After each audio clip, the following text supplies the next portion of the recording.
Hi guys, how you doing? My name is Crystal and welcome to my YouTube channel. Welcome old subscribers, welcome new.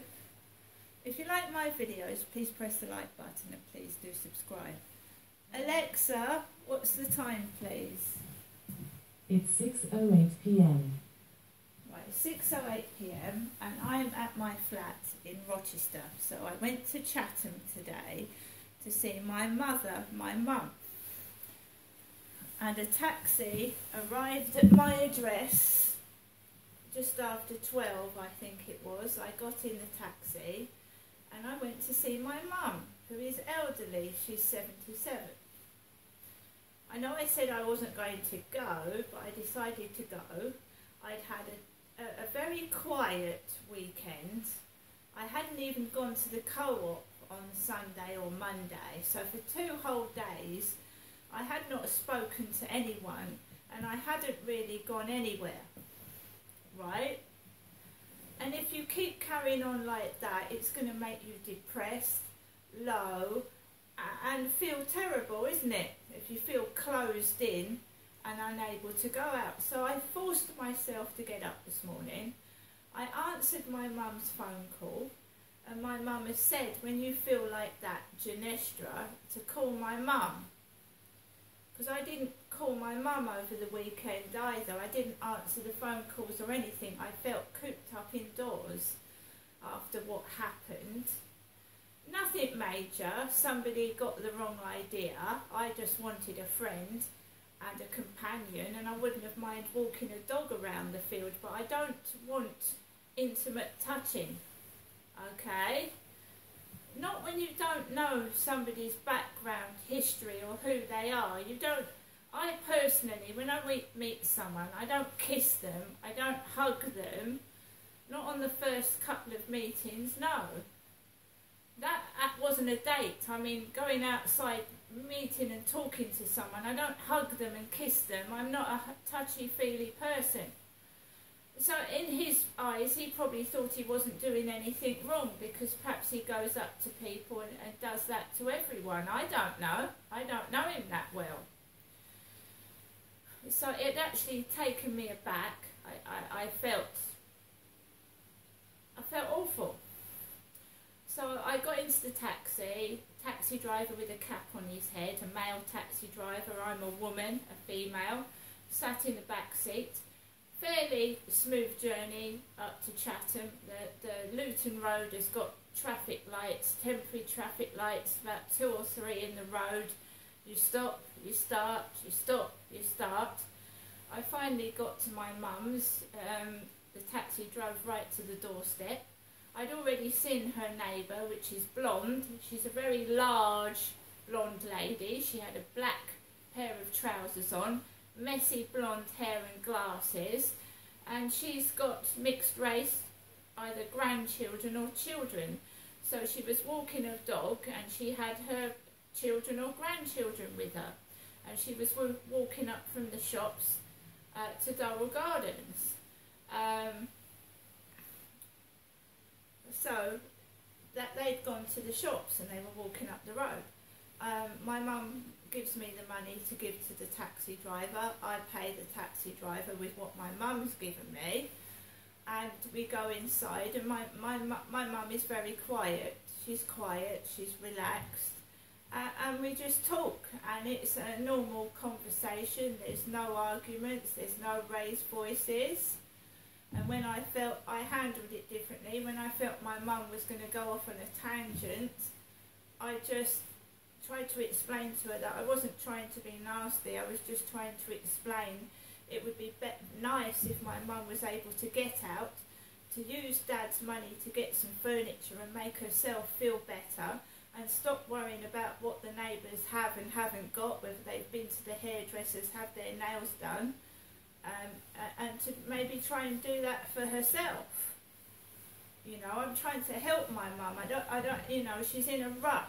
She's been used and abused by my dad, and she just sits there all day and watches other people, and it's not good for her. I was just trying to help. She thinks because she's 77, her life is over and it's not worth it, and I'm trying to explain that was Dad's attitude and that you're never too old to do anything. You're not. You aren't. So my mum had a few things on the table, a few bits of food and a few drinks, soft drinks. I put Dad's Fire Stick on and I watched a few YouTube videos. One of Mohammed Al-Fayed claiming that he thought Diana and Dodi were killed off. So I watched a video of Mohammed Al-Fayed talking about a year or two after Diana's car crash, and he thinks that it was murder. I saw a young Piers Morgan, a very young Piers Morgan, working at the Mirror talking about Philip Schofield, or so, no, not Philip Schofield. He was talking about Dodi. Piers Morgan was talking about Mohammed and saying that, because Mohammed was saying that royalty have just blanked him and ignored him, and he's not bothered.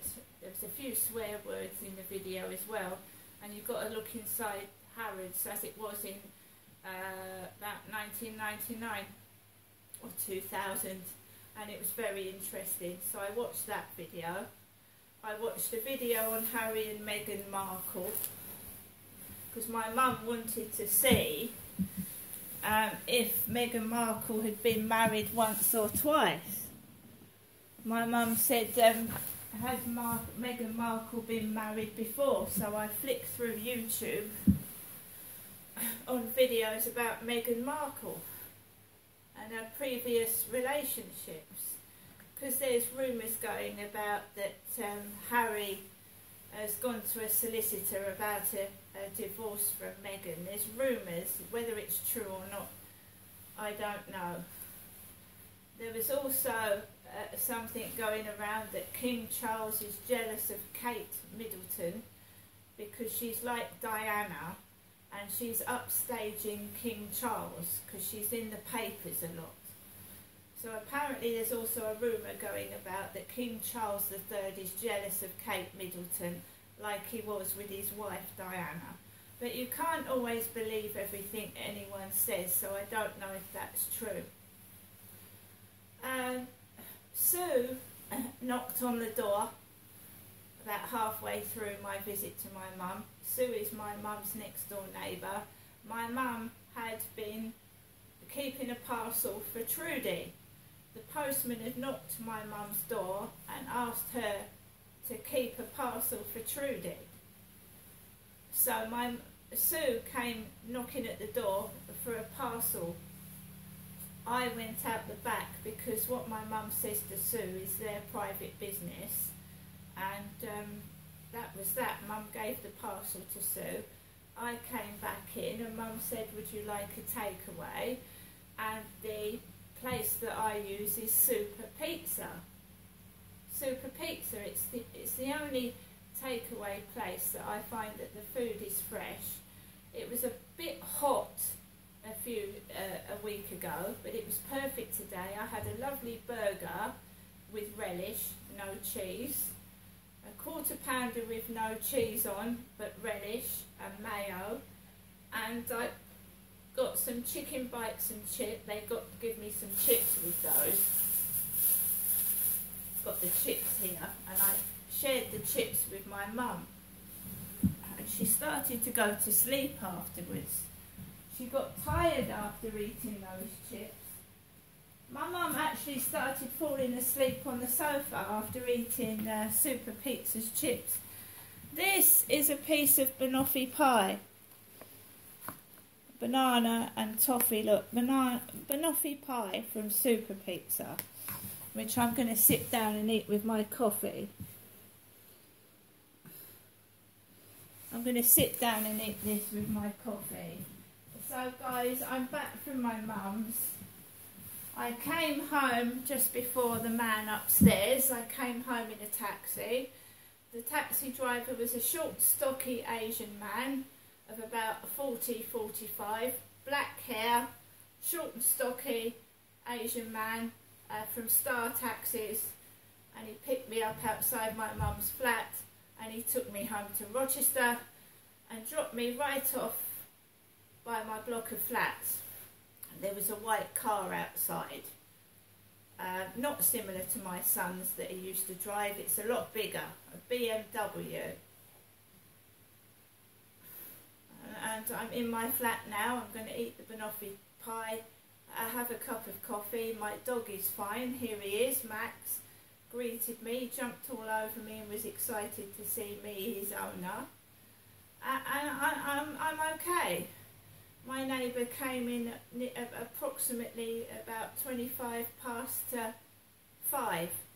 He's come home twice in a row, nearly 5:30 in a blue Adidas t-shirt. And he's obviously a male, and I'm a female. I've got people texting me, Crystal, on WhatsApp. I'm Crystal, I'm female, and I'm fine. I'm just waiting for my mum to ring, Jennifer, because she usually rings after I've gone to visit her to check that I've got home safely. So I'm okay, guys. I'm going to get off now. I might do another video later, but sorry. There's not really anything else to say, is there? See you later.